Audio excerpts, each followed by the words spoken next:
Pasukan Pertahanan Israel atau IDF mengklaim bahwa mereka telah menyediakan bahan bakar untuk keperluan medis rumah sakit di Gaza.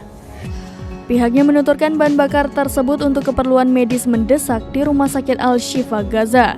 Namun IDF mengatakan ada masalah yang menghalangi distribusi bahan bakar itu.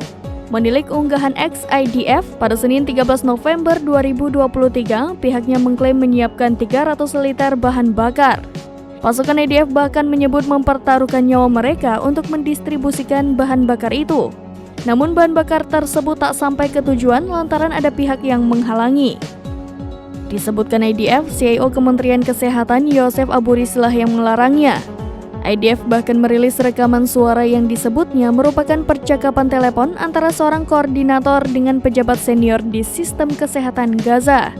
Dalam percakapan itu terdengar pejabat senior itu menyebut bahwa Yosef Aburis menolak bahan bakar itu.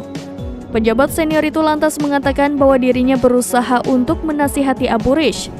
Seperti diketahui, Rumah Sakit Al-Shifa mengalami pemadaman listrik pada Sabtu 11 November 2023. Akibat pemadaman ini, bayi prematur yang ada di inkubator rumah sakit meninggal dunia. Seluruh peralatan medis yang ada di rumah sakit utama di Gaza itu pun berhenti berfungsi.